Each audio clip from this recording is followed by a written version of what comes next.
Hello everyone, स्वागत है आपका वेदांगा इंस्टीट्यूट फॉर सिविल सर्विसेज में। आज की इस वीडियो में चर्चा इंडिया और रशिया के डिफेंस रिलेशंस की करेंगे।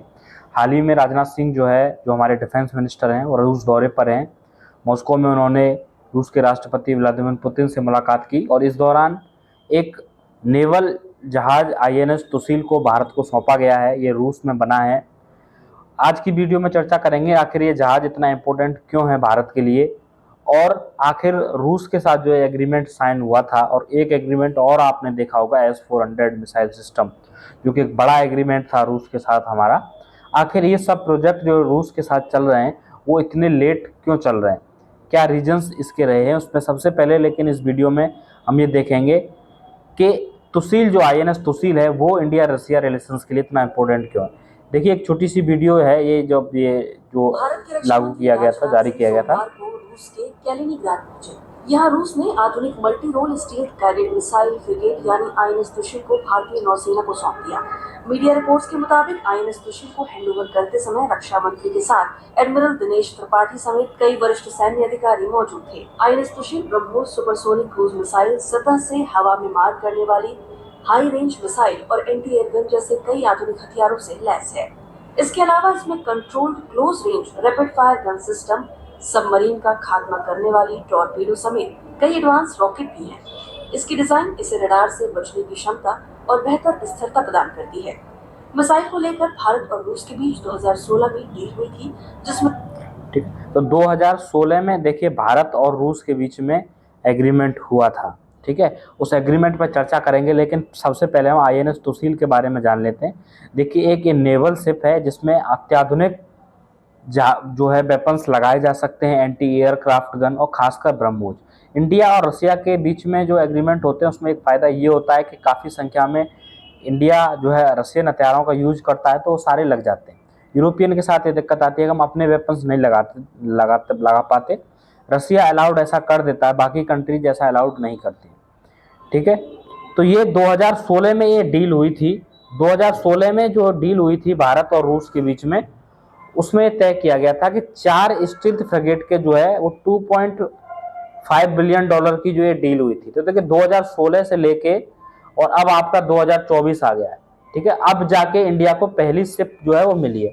और इसमें कंडीशन क्या रखी गई थी? कंडीशन ये रखी गई थी कि 2 शिप तो जो है वो रसिया में बनाई जाएंगी, और 2 शिप जो है वो मेक इन इंडिया के तहत आपका गोवा शिपयार्ड लिमिटेड में बनाया जाएगा। लेकिन 8 साल में ये डिलीवरी हुई है। उसमें आप 2 साल अगर घटा दें, आप जो यूक्रेन का युद्ध हुआ, चलो 2 साल रसिया वहाँ एंगेज रहा, उसकी वजह से डिलीवरी नहीं हो पाई, लेकिन फिर भी काफ़ी लंबा इंतजार हम लोगों को इसको करना पड़ा है। 8-9 साल बाद हमें ये लगभग फ्रिगेट मिली है। और ये हमारी नेवी के जो डेवलपमेंट हम लोग कर रहे हैं उसमें एक बड़ा स्लो प्रोसेस का एक जो है वो निकल के आ रहा है कि हम अपने जो कॉन्टैक्ट हैं उनको हम टाइमली कंप्लीट नहीं कर पा रहे हैं। एक डील और आपको पता होगा कि S-400 की डील हुई थी। ये डील देखिए 2018 में साइन हुई थी, लेकिन अभी तक पूरे S-400 4 सिस्टम्स हमने खरीदे थे वहाँ से, तो विद इक्विपमेंट्स लगभग 8000 मिसाइलें उसमें शामिल थी। तो विद इक्विपमेंट्स अभी तक वो भी 100% डिलीवर नहीं हुए। हो सकता है कि इस रूस दौरे पर, हालांकि आधिकारिक कोई न्यूज़ नहीं आई है, लेकिन हो सकता है कि डिफेंस मिनिस्टर ने वहाँ जाके इस मुद्दे को भी उठाया हो कि हम लोग जो है वो डिले ज़्यादा कर रहे हैं। ये जो है आप देख सकते हैं, इसमें 30 दिन तक समुद्र में रहने की क्षमता INS तुसील के अंदर है।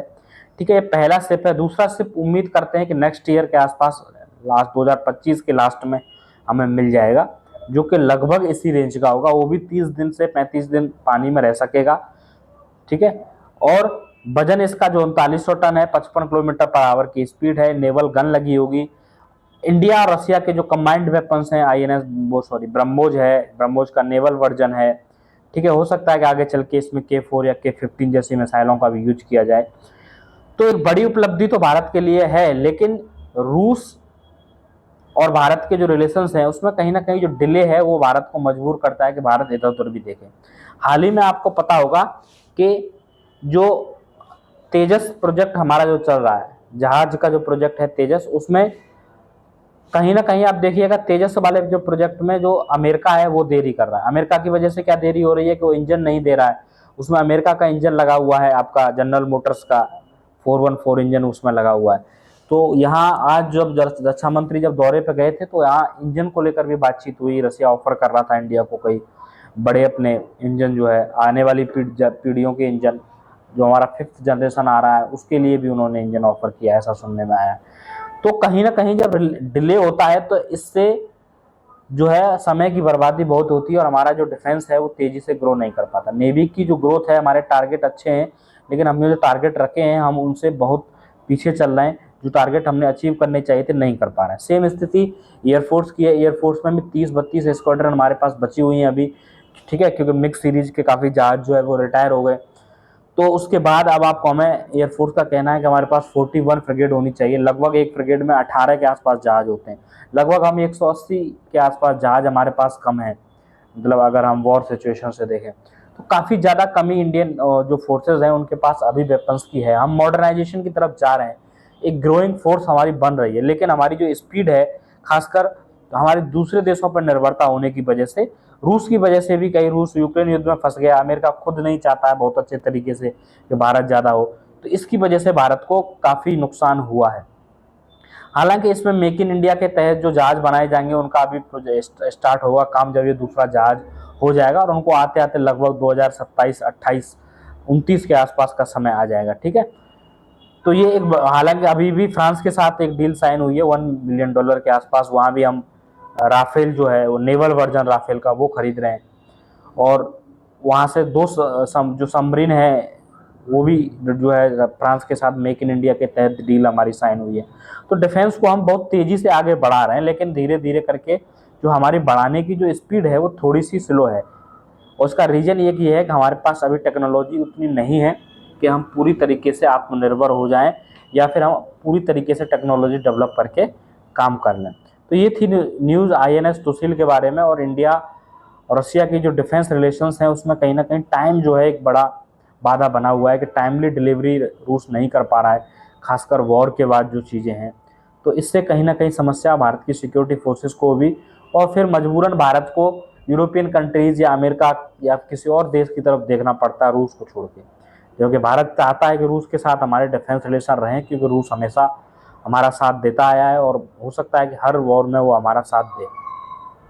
तो इसके लिए ज़रूरी है कि टाइम बाउंड होकर चीज़ों को कंप्लीट किया जाए। और एक दो बड़ी डीलें रडार और उसको लेकर काफ़ी चर्चा हुई है। हो सकता है कि आने वाले फ्यूचर में बड़े एग्रीमेंट कुछ हमें रूस के साथ देखने को मिल जाए। अगर रूस इस प्रॉमिस को पूरा करता है, यानी कि हमें टाइमली चीज़ों को डिलीवर करता है, तो आने वाले 1-2 साल में कुछ बड़े ऑर्डर्स जो रूस के जो आई है उसमें रडार कैटेगरी में है वो आपको देखने को मिल जाएंगे।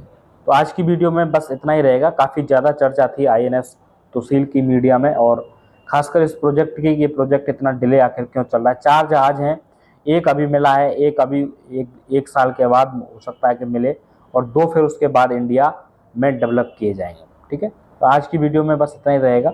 अगर कोई अपडेट इस वीडियो से रिलेटेड आता है तो नेक्स्ट पार्ट में देंगे। अगर कोई और डिफेंस रिलेशन से न्यूज़ आती है तो वो भी आपको अगले वीडियो के साथ मिलेगी। आज की वीडियो में बस इतना ही, तब तक के लिए नमस्कार।